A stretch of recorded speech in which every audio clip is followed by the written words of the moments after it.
नमस्कार, वंदे मातरम। आज के इस ऑनलाइन क्लास में मैं सिद्धार्थ लाटा विद्या भारती की ओर से आप सबका एक बार फिर से स्वागत करता हूं।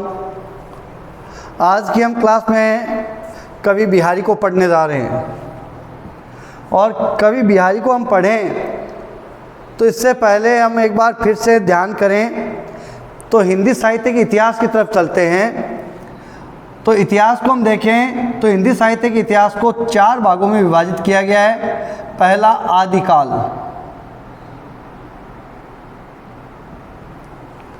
दूसरा भक्तिकाल, तीसरा रीतिकाल और चौथा आधुनिक काल या गद्य काल।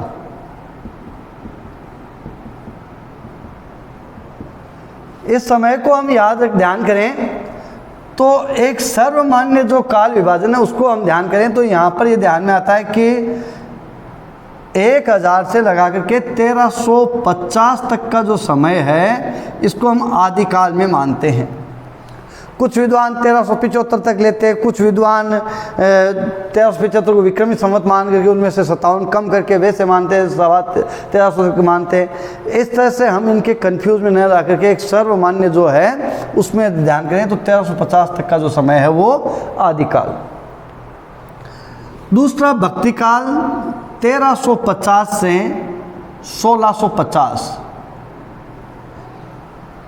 और 1650 से 1850 तक का समय रीतिकाल और 1850 से आज तक का जो समय है वो आधुनिक काल। इस काल के जो नामकरण जो किए गए हैं, काल विभाजन नामकरण जो किया गया है वो उनकी प्रकृति के अनुसार किया गया है। भक्ति काल का जो समय, इसमें भक्ति संबंधी पद अधिक लिखे गए, संत कवि अधिक हुए हैं, तो हम सब जानते हैं कि ये भक्ति काल कहलाता है। रीतिकाल जो है इसमें रीति श्रृंगार आदि जो रचनाएं हैं, प्रेम आदि की रचनाएं अधिक लिखी गई, इसलिए रीतिकाल है।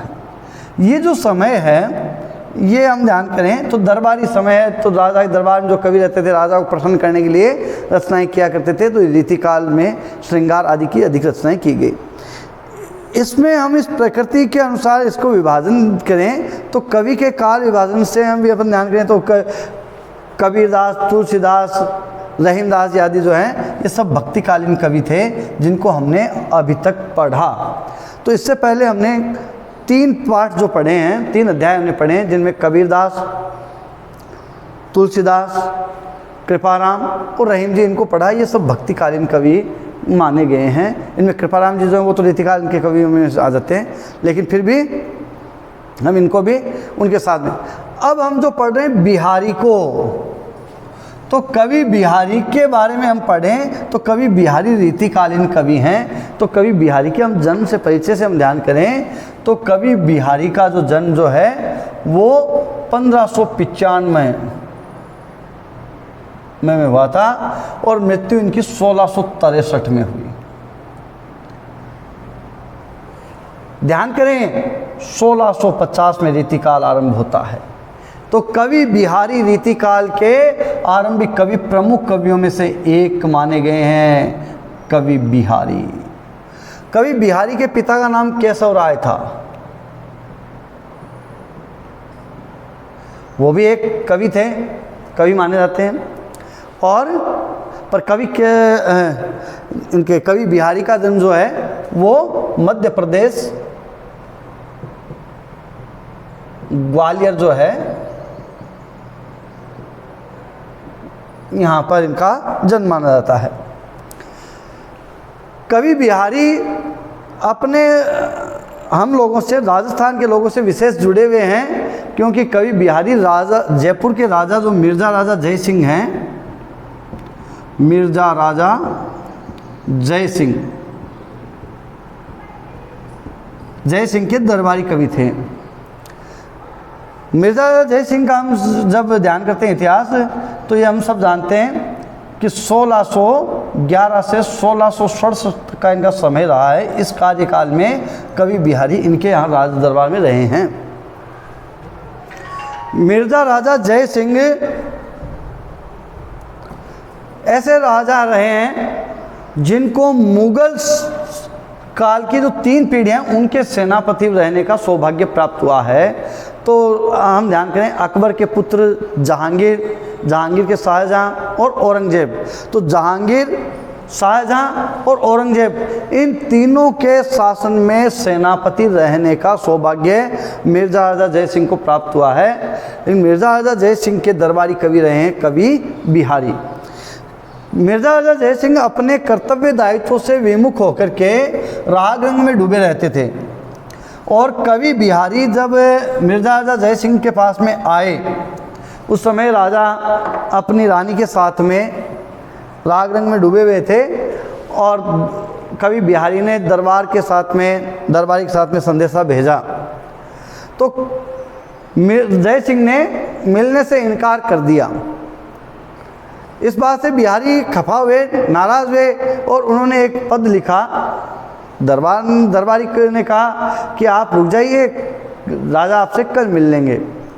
तो कवि बिहारी ने उनके लिए एक पद जो है लिख करके उनको अपना संदेशा भेजा कि नहीं पराग नहीं मधुर मधु, नहीं विकास यह काल, अली कलिसों जो बंध्यो आगे कौन हवाल।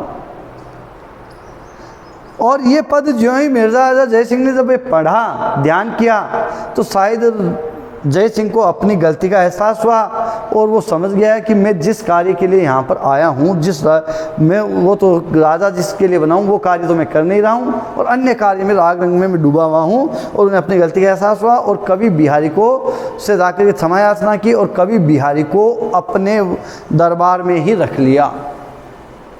जय सिंह उनके इस बात से इतना प्रभावित हुआ कि एक जो गांव है उसकी जागीर और प्रत्येक पद के लिए उन्हें एक स्वर्ण मुद्रा उनको दिया करता था। इतना प्रसन्न हुआ। तो कवि बिहारी ने जय सिंह को भक्ति, नीति और रीति तीनों के पदों के माध्यम से उनको वो मार्गदर्शन किया करता था। तो यहाँ पर कवि बिहारी के पदों में भक्ति, नीति और रीति के तीनों की त्रिवेणी दिखाई देती है।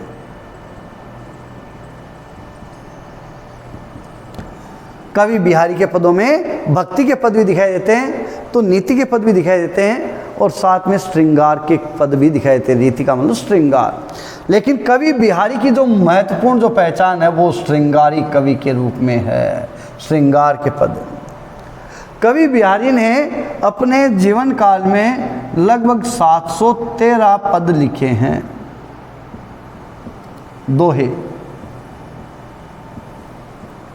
दोहे के लिए हमने पहले ही चर्चा की है कि दोहा एक मात्रिक छंद होता है जिसमें पहले और तीसरे चरण में, ये पहला, ये तीसरा, इन पहले और तीसरे चरण में 13-13 मात्राएं होती है, और दूसरे और चौथे चरण में 11-11 मात्राएं होती है, और अंत में तुकबंदी पाई जाती है। तो कवि बिहारी ने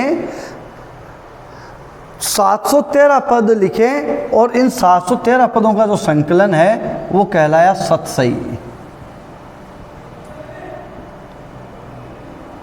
और ये सतसई के जो प्रत्येक पद जो हैं वो भले ही देखने में छोटे हों, लेकिन इनका भाव बड़ा गंभीर होता है, बड़ा विस्तृत होता है। इसलिए इनके लिए कहा गया है कि सतसैया के दोहरे जू नाविक के तीर, देखण में छोटे लागे घाव करे गंभीर। जिस तरह से तीर का घाव जो है वो गहरा होता है, वैसे ही कवि बिहारी के जो पद हैं उनमें भाव बहुत गहरा छिपा हुआ दिखाई देता है।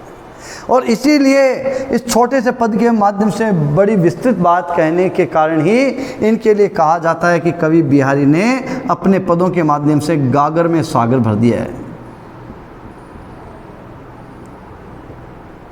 गागर शब्द हम ध्यान करें, गागर का मतलब घड़ा, जिस घड़े के अंदर सागर को समाहित कर दिया, अर्थात छोटे से पद में संपूर्ण विस्तृत भाव को समाहित करने की क्षमता कवि बिहारी में देखी जाती है। कवि बिहारी के जो पद हैं वो इतने मधुर होते हैं सुनने में, देखने में, पढ़ने में। और अगर इनका अर्थ पता हो तो और भी गहरी बात हो जाती है, बहुत विस्तृत बात होती है, तो सुनने में इतने अच्छे लगते हैं। इसलिए गणपति चंद्र ने इन्हें शक्कर की रोटी कह करके पुकारा है।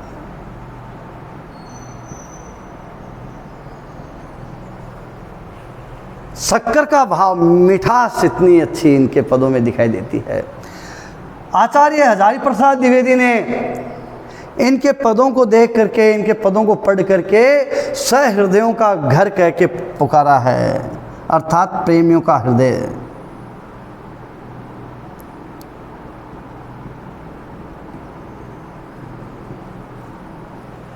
प्रेम पूर्ण पद कवि बिहारी।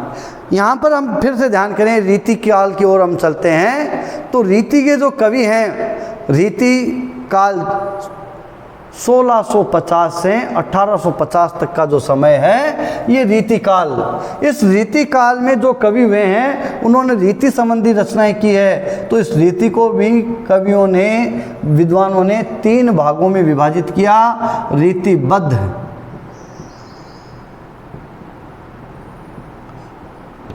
रीति मुक्त और रीति सिद्ध।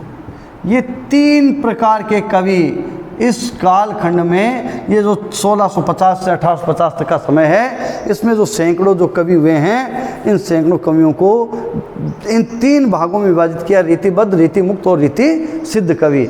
रीतिबद्ध से तात्पर्य क्या है? ऐसे कवि जिन्होंने रीति की नियमानुसार लक्षण ग्रंथों की रचना की, अर्थात जिन्हें हम आचार्य कह के पुकार सकते हैं, ऐसे जो कवि हुए हैं वो रीतिबद्ध कवि कहलाए, जिन्होंने पहले लक्षण बताए और फिर उनको उदाहरण के माध्यम से सिद्ध करके बताया है। ऐसे कवि जो हैं वो रीतिबद्ध कवि कहलाए। और ऐसे कवियों में जो महत्वपूर्ण स्थान नाम आता है वो कवि केशव, केशव, मतिराम आदि का नाम प्रमुख आता है। केशव को कठिन काव्य का प्रेत भी कहा जाता है। तो केशव जैसे कवि जिन्होंने पहले लक्षण दिए और लक्षणों के बाद में उदाहरण देकर के अपनी बात को स्पष्ट किया है, ऐसे कवि रीतिबद्ध कवि कहलाएंगे।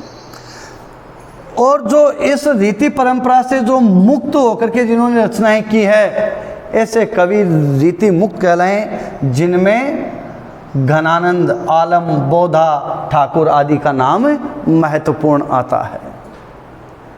रीति सिद्ध कवि जिन्होंने रीति से बंद करके, तो अर्थात नियमों आदि का, लक्षण आदि से बंद करके तो रचना नहीं की, लेकिन अपने आप में रीति में वो निपुण है, सिद्ध हैं, ऐसे कवि जो हैं वो रीति सिद्ध कहलाएं। और ऐसे रीति सिद्ध कवियों में एक महत्वपूर्ण जो नाम आता है वो कवि बिहारी का आता है। तो कवि बिहारी जैसे रीति सिद्ध कवि रीति काल का प्रतिनिधित्व करते हैं। तो रीति काल के प्रतिनिधि कवि कवि बिहारी हैं, जो अपने आप में रीति सिद्ध कवि माने जाते हैं।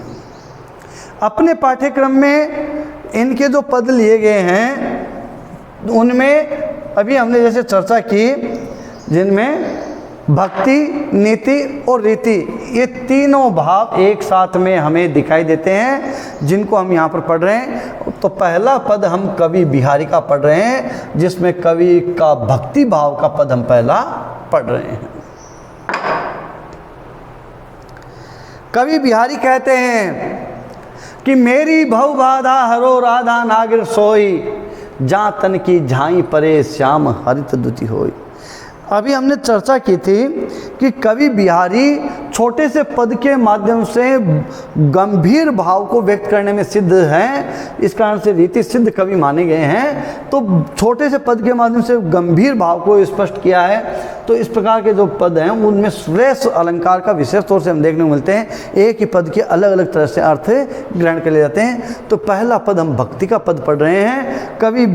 कोई भी काव्य रचना की जाती है तो काव्य रचना के प्रारंभ में मंगलाचरण के रूप में अपने इष्ट की प्रार्थना की जाती है, इस इष्ट से प्रार्थना की जाती है कि वो कार्य उनका सिद्ध हो। यहाँ पर भी हम जो कवि बिहारी के जो पद पढ़ रहे हैं उनमें एक जो पहला पद जो है ये भक्ति का पद पढ़ रहे हैं और कवि बिहारी राधा जी से प्रार्थना कर रहे हैं। आराध्या देवी राधा से प्रार्थना करें। राधा और कृष्ण की युगल छवि जो है उसके कवि बिहारी राधा जी से प्रार्थना करें। और कौन राधा जी? जो राधा जी कृष्ण के साथ में सुशोभित हो रही, राधा नागिर सोई भगवान कृष्ण के साथ में सुशोभित हो रही हैं। और जिन जा तन की झाई परे श्याम हरिद्युति होय, जिनकी परछाई मात्र से, जिनके एक नज़र देखने मात्र से श्याम हरिद्युति होय, कृष्ण है वो प्रसन्न हो जाते हैं। वो राधा जी मेरी भव बाधा हरो, वो राधा जी मेरी संसार की सभी कष्टों को दूर करें, मेरी बाधाओं को दूर करें। कवि बिहारी कहते हैं जो राधा जी भगवान कृष्ण के साथ में सुशोभित हो रही हैं, जिनके एक झलक देखने मात्र से भगवान कृष्ण प्रसन्न हो जाते हैं, वो राधा जी मेरी संपूर्ण संसार की जो भव बाधाएँ हैं उनको दूर करें। भव बाधा शब्द है संसार रूपी जो बाधा है उसके लिए, तो रूपक अलंकार इसमें। और संपूर्ण दूसरा, इस पद का दूसरे तरीके से हम अर्थ अगर ग्रहण करें तो श्लेष अलंकार बनता है। तो श्लेष अलंकार हम यहाँ पर लेते हैं और श्लेष अलंकार का दूसरा अर्थ हम इस पर ग्रहण करें।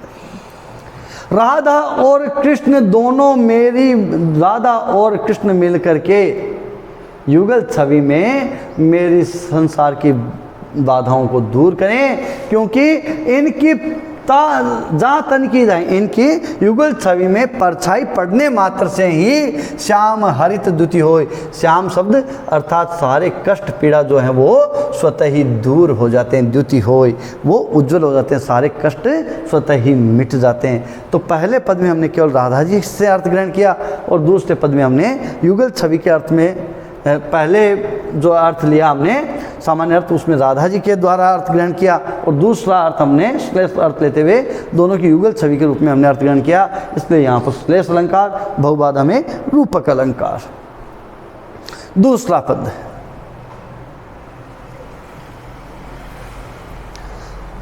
राधा जी की सुंदरता की प्रशंसा करते हुए कवि बिहारी कहते हैं, कवि श्रृंगारी कवि हैं, प्रेम से वो सबको तोलना चाहते हैं और राधा जी की सुंदरता को भी उर्वशी की सुंदरता से तुलना की है।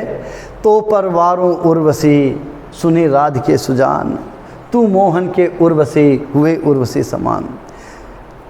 बिहारी जी कहते हैं कि हे राधा जी, आप तो इतनी सुंदर हैं, सुन राध के सुजान, सुनिए आप तो इतनी सुंदर हैं कि आपके ऊपर तो स्वर्ग की सुंदरता अर्थात उर्वशी जो अप्सरा है उस उर्वशी की सुंदरता को भी आपके ऊपर न्योछावर किया जा सकता है।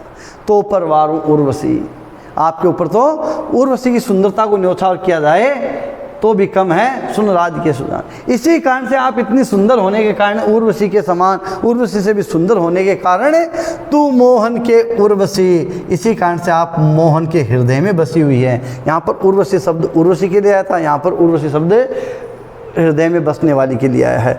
तो तू मोहन के उर्वशी हुए उर्वशी समान, उस उर्वशी के समान बनकर के आप कृष्ण के हृदय में समाई हुई हैं। यहाँ पर यमक अलंकार,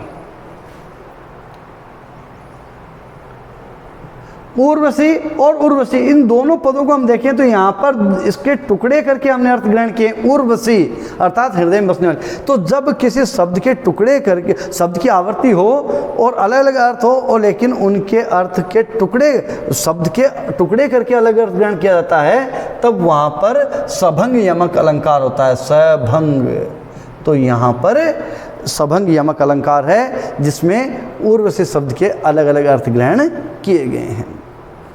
तो कवि बिहारी कहते हैं कि हे राधा जी, आपके ऊपर तो स्वर्ग की सुंदरता उर्वशी को भी न्योछावर किया जा सकता है। आप तो उर्वशी से भी कहीं ज़्यादा सुंदर हैं, इसीलिए शायद आप भगवान कृष्ण के हृदय में बसी हुई हैं उस उर्वशी के तरह। उर्वशी का अर्थ होता है उर में बसने वाली, अर्थात हृदय में बसने वाली। इसलिए उर्वशी को के लिए कहा जाता है कि उर्वशी तो इतनी सुंदर वो सबके हृदय में बसी हुई है। और यहाँ राधा जी है वो उर्वशी से भी सुंदर, इसलिए भगवान कृष्ण के हृदय में बसी हुई है। तीसरा पद है उल्हाने का भाव। यहाँ पर व्यक्ति जब किसी से अधिक निकट होता है, जब जब लगाव होता है, विशेष लगाव होता है, तो व्यक्ति उस समय उसको उलाहने के माध्यम से कोई बात कह सकता है। जिस पे विशेष अधिकार होता है उसको उलाहना दिया जा सकता है। हर किसी को उलाहना हम नहीं दे सकते। हमसे सैकड़ों लोग मिलते होंगे, लेकिन हम हर किसी को उलाहना नहीं दे सकते। जो हमारे विशेष निकट होता है उसी को उलाहना दिया जाता है। और भगवान से निकट कोई व्यक्ति के कोई कुछ नहीं होता। इसलिए व्यक्ति भगवान को तू तड़ाके से तू जाने तेरा काम, हम तो कछु जाने नहीं तुम जानो रघुनाथ, तो तुम तड़ाके से ये जो बात है वो व्यक्ति भगवान से कर सकते। क्यों? भगवान अधिक निकट। और अधिक निकटता का भाव कब आता है? जब उस भक्ति में इस तरह से डूब जाते हैं। यहाँ पर भी उल्हाने का भाव, कृष्ण को उल्हाना दे रहे हैं कवि बिहारी।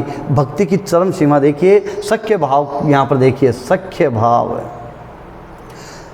अर्जुन और कृष्ण के बाद हम ध्यान करें तो अर्जुन और कृष्ण में मित्रता का भाव होने के कारण अर्जुन सखेति मत्वा प्रसवम यदुक्तम, हे कृष्ण हे यादव हे सखेति कह देता है। वैसे कवि बिहारी भी यहाँ पर कृष्ण को कह रहे हैं कि बंधु भय का दीन के को तरो रघुराई, और टूटे टूटे फिरते हो झूठे बिरद कहाई। कि हे प्रभु, सब आपकी झूठी प्रशंसा करते हैं, आपके बारे में कहते हैं कि आप तो दीन बंधु हैं, अर्थात दीन बंधु, दीन दुखी, दीन का मतलब गरीब लाचार दुखी, आप तो दुखियों के दीन बंधु की रक्षा करने वाले दीन बंधु हैं। पर मुझे बताइए आप किन के दीन के किन दीनों के आप बंधु बने हैं, किन किन की आपने रक्षा की, किन किन की आपने सहायता की। कोतरो रघुराई, और आपने कितने लोगों का उद्धार किया है हमें बताइए। सुनने में आता आपने उसका उद्धार किया, उसके बारे में, लेकिन किनको एक इतनी संख्या, इतनी जनसंख्या जो है, इतने आपके भक्त, उनमें से आपने कुछ की सहायता कर दी और किसी कुछ का उद्धार कर दिया, और आप दीन बंधु बन गए और दीनानाथ बन गए। और इस छोटी सी थोड़ा सा काम करके टूटे टूटे फिरते हो, झूठे अभिमान में आप घूम रहे हो, झूठे बिरद खाई। मुझे तो लगता है लोग आपकी झूठी प्रशंसा कर रहे हैं। उलाना, यहाँ पर बिहारी उलाना इस बात के लिए दे रहे हैं कि भाई मौसम दीन न दीन बंधु तुम समान रघुराई, मेरे समान तो कोई दुखी नहीं है और तुम्हारे समान कोई दीन बंधु नहीं है, तो फिर तुम मेरा उद्धार करो, तब मैं आपको दीन बंधु मानूं। मुझ जैसे गरीब की, लाचार की आप सहायता करो तो मैं आपको दीन बंधु मानूं, अन्यथा मुझे तो ऐसा लगता है आपकी लोग झूठी ही प्रशंसा करते हैं। आप तो यहाँ पर छोटे से कुछ लोगों का उद्धार कर दिया, कुछ की आपने सहायता कर दी, आप इसी में अपने आप को अभिमान लिए हुए घूमते फिरते नजर आते हैं। तो उलाहने का भाव यहाँ पर कवि बिहार। चौथा पद, इसमें भी उलाहने का। कब को टेरत दीन रटे होत न श्याम सहाय, तमहु लाग जगत गुरु जग नायक जग बाई। कवि बिहारी इसमें भी उलाहना दे रहे हैं। ये दोनों पद कवि बिहारी अपने उद्धार की बात करते हुए कह रहे हैं, अपने उद्धार की बात करते हैं कि कब को टेरत दीन रटे, आपको कब से पुकारे, टेरत यानी पुकारना, दीन रटे गरीब लाचार, आपको कब से पुकार रहे हैं, रट रहे हैं। होत न श्याम सहाय, आपने फिर भी सहायता नहीं की। तुम लाग जगत गुरु जग नायक, मुझे तो ऐसा लगता है प्रभु आपको भी इस संसार की हवा लग गई। जग बाई, संसार की हवा। संसार की हवा लगने से तात्पर्य क्या है? संसार की रीत कैसी है? स्वार्थी प्रकृति की। संसार के लोग स्वार्थी होते हैं, बिना स्वार्थ के कोई किसी की सहायता नहीं करते। तो भगवान को भी उलाहना दे दिया कि मुझे तो ऐसा लगता है, हे जगत गुरु, हे जगनायक, हे संसार के स्वामी प्रभु, मुझे तो लगता है आपको भी इस संसार की हवा लग गई है, क्योंकि आपको कब से पुकार रहे हैं और आप सहायता के लिए नहीं आ रहे हैं। तो मुझे तो लगता है इस संसार की हवा आपको भी लग गई है। बड़ा सुंदर उलाहने का भाव, सख्य भाव की भक्ति यहाँ पर दर्शाई गई है। अगला पद्य हम देखें। कवि बिहारी कहते हैं कि या अनुरागी चित्त की गति समझे नहीं कोई, ज्यों ज्यों बूढ़े श्याम रंग त्यों त्यों उज्जवल हो। एक ही पद में देखिए अनेक अलंकार हम यहाँ पर पढ़ रहे हैं।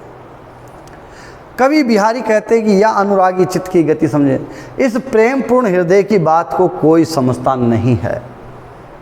किस तरह से नहीं समझता है? जो जो बूढ़े श्याम रंग त्यों त्यों उज्ज्वल, क्योंकि यहाँ पर भक्ति और प्रेम दोनों को हम एक साथ में देख रहे हैं। भक्ति और प्रेम, प्रेमा भक्ति की बात। कवि प्रेम के लिए कहते हैं कि प्रेम भरे चित्त की जो स्थिति होती है, गति होती है, उसको कोई समझता नहीं है। क्योंकि व्यक्ति प्रेम की जहाँ बात होती है वहाँ बिल्कुल स्वार्थ भाव बिल्कुल भी नहीं चलता। किसी से हम प्रेम करते हैं तो उससे प्रेम, हम अगर निश्चल प्रेम रखेंगे तभी हम दूसरे से निश्चल प्रेम की कामना कर सकते हैं। तो यहाँ पर भी वही बात होती है, अनुरागी चित्त की गति समझे नहीं, कोई नहीं समझ पाता। जो जो बूढ़े श्याम रंग त्यों त्यों उज्ज्वल हो। अगर हम प्रेम प्राप्त करना चाहते हैं तो उसके प्रेम में हमें उतना डूबना पड़ेगा, खोना पड़ेगा, तभी हम प्रेम प्राप्त कर सकते हैं।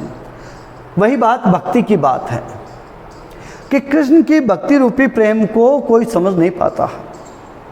और कृष्ण को अगर प्राप्त करना है तो जो जो बूढ़े श्याम रंग, कृष्ण की भक्ति में हम जितने डूबते हैं त्यों त्यों उज्जवल हो, उतने ही हम कृष्ण के अधिक नज़दीक पहुंचते हैं। यहाँ पर देखिए, ज्यों ज्यों शब्द की आवृत्ति के कारण, ज्यों ज्यों त्यों त्यों शब्द की आवृत्ति के कारण तो पुनरुक्ति प्रकाश अलंकार है।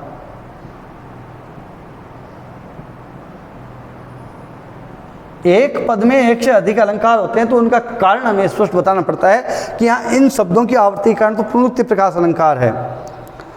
और श्याम रंग, यहाँ पर श्लेष अलंकार है। श्लेष क्या है? जो जो बूढ़े श्याम रंग, जितने हम कृष्ण की भक्ति में डूबते हैं त्यों त्यों उज्जवल हो, उतने ही हम कृष्ण के नज़दीक पहुँचते हैं। ये अर्थ कृष्ण के नज़दीक जाने की प्रेम की बात के माध्यम से भक्ति की तरफ ले जाया गया यहाँ पर श्लेष अलंकार। तो दो अर्थ हैं यहाँ पर, एक प्रेम की तरफ, दूसरा भक्ति की तरफ। तीसरा इसमें विरोधाभास अलंकार, महत्वपूर्ण अलंकार विरोधाभास।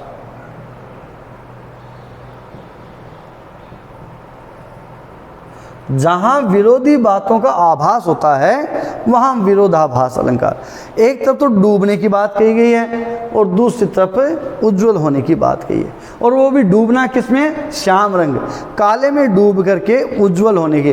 काले में डूबेंगे तो काला होगा, जैसे हमने वो ऊपर पढ़ा, मानो नील माठ ते काढ़े, तो काले में डूबेंगे तो काले ही होंगे ना, सफ़ेद थोड़े हो जाएंगे, उज्जवल थोड़े हो जाएंगे। लेकिन यहाँ कवि बिहारी ने कृष्ण की भक्ति में डूबने की बात जो बताई है, श्याम रंग में, श्याम की भक्ति में हम जितने डूबेंगे, रंग शब्द जो है यहाँ भक्ति का भाव है। श्याम की भक्ति में हम जितना डूबेंगे उतना ही हम उज्जवल होकर के निकलेंगे, अर्थात श्याम के उतने ही नज़दीक होंगे। तो यहाँ पर श्याम रंग में डूबने से उज्जवल होने की जो बात कही गई है वहाँ विरोधाभास अलंकार प्रकट होता है। तो एक ही पद में तीन अलंकार हम यहाँ पर देख रहे हैं। अगला पद, मनुष्य की, मूर्ख मनुष्य जो होते हैं उनकी प्रकृति का वर्णन यहाँ पर किया गया है। कवि बिहारी कहते हैं कि भजन कहो तातो भजो, भजो ने एकौ बार, और दूर भजन तातो कहो सो तू भजो गवार। कवि बिहारी कहते हैं कि हे मूर्ख प्राणी, गवार मूर्ख, भजन कहो तातो भजो, भजो ने एक बार, कि तुम्हें जो कार्य करने के लिए कहा गया, भजन शब्द यहां पर आ रहा है। भजन शब्द को पहले पढ़ें, समझेंगे भजन क्या है। भज धातु से बना है भजन, जिसका अर्थ होता है करना, कर्म। तो कोई भी कर्म व्यक्ति करता है वो सब भजन है। भजन से तात्पर्य केवल वो भजन कीर्तन वाला वो भजन नहीं है कि राग अलापना, वो ही भजन नहीं है, बल्कि व्यक्ति जो कर्म करता है वो भी अपने आप में भजन है। तो यहाँ भजन शब्द जो है वो कर्म के लिए आया है। तो कवि बिहारी कहते हैं कि तुम्हें जिस कार्य को करने के लिए कहा गया भजन क्यों ता तो भजो, तुम्हें जो कार्य करने के लिए कहा गया भजे न एक बार, वो तो काम तुमने एक बार भी किया नहीं। और दूर भजन ता तो कहो, और जिस कार्य से तुम्हें दूर रहने के लिए कहा गया सो तू भजो गवार, और वो कार्य तूने पहले किया। अर्थात जिस कार्य को करने के लिए कहा गया वो तो तूने किया नहीं, जिसको कार्य के लिए करने के लिए मना किया गया वो तूने अवश्य किया। अब इसका हम गूढ़ार्थ ग्रहण करें, ध्यान करें। मनुष्य संसार में आता है तो वह बिना लक्ष्य के नहीं आता है, उसका कुछ ना कुछ लक्ष्य अवश्य होता है, वो कुछ लक्ष्य निर्धारित करना चाहिए, मानवीय कर्म उसे करने चाहिए, मनुष्य होकर के मानवीय कर्म करना चाहिए। लेकिन मनुष्य यहाँ आकर के मानवीय कर्म न करके अमानवीय कर्म करता है, तो उसे जो कार्य करने के लिए कहा जाता है वो कार्य वो नहीं करता है, और जो कार्य नहीं करने के लिए कहा जाता उसे वो अवश्य करता है। ये मनुष्य की प्रकृति है। कैसे मनुष्यों की? मूर्ख मनुष्यों की प्रकृति कैसी है कि उन्हें जो कार्य करने के लिए कहा जाता वो तो वो करते नहीं हैं, और जो कार्य उनसे मना किया जाते हैं उन्हें वो अवश्य करते हैं। इसलिए हमें जो वास्तव में हमारे लिए जो कर्तव्य है, कर्म है जो बताए गए हैं वो हमें करने चाहिए, अनावश्यक कार्य हमें नहीं करने चाहिए। अंतिम पद्य हम ध्यान करेंगे। अजो तरियो ना ही रहो, श्रुति सेवत इक रंग, नाक बास बेसी लहो बसी मुक्तन के संग। तरियोना, तरियोना शब्द जो है इसको हम पहले ध्यान कर लेते हैं। यहाँ पर तरयो ना और तरियोना, अगर हम तरियोना शब्द यूं ही लेते हैं तो इसका अर्थ हो जाता है कान का आभूषण, और तरियोना जिसका उद्धार नहीं हुआ है, उद्धार नहीं हुआ है। कवि बिहारी यहाँ पर कान के आभूषण के माध्यम से मनुष्य को संबोधित कर रहे हैं।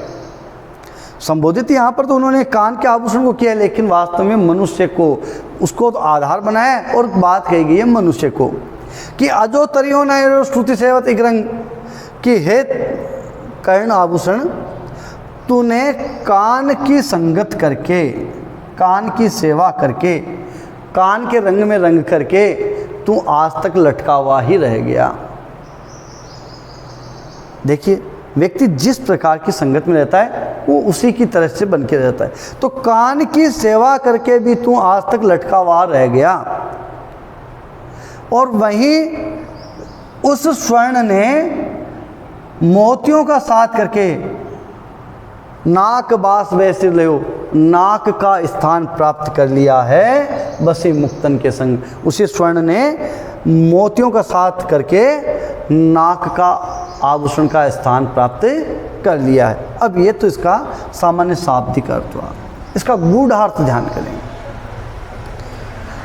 कि व्यक्ति पढ़ लिख करके भी, अच्छी बातें सुन करके भी अगर उनको व्यवहार में नहीं लाता है तो वह मोक्ष को प्राप्त नहीं कर पाता है, अपना कल्याण नहीं कर पाता है। वहीं अनपढ़ व्यक्ति भी अच्छे व्यक्तियों की संगत में रह करके, अच्छी बातों को धारण करके वह मोक्ष को प्राप्त कर लेता है। यहाँ पर तरियोना शब्द जो है इसके दो अर्थ लेकर के हमने यहाँ पर इसमें श्लेष अलंकार को पढ़ा है। इसमें अलंकार कौन सा होगा? श्लेष अलंकार।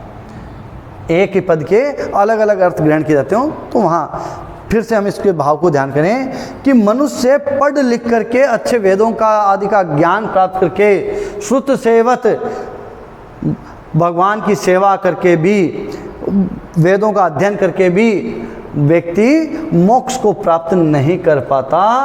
और कुछ व्यक्ति अनपढ़ होते हुए भी अच्छे व्यक्तियों की संगत करके मोक्ष को प्राप्त कर लेते हैं। केवल विद्वान होने से, पढ़े लिखे होने से, वेदों का अध्ययन करने मात्र से व्यक्ति को मोक्ष की प्राप्ति नहीं होती, बल्कि उनको व्यवहार में लाने से ही मोक्ष की प्राप्ति हो पाती है।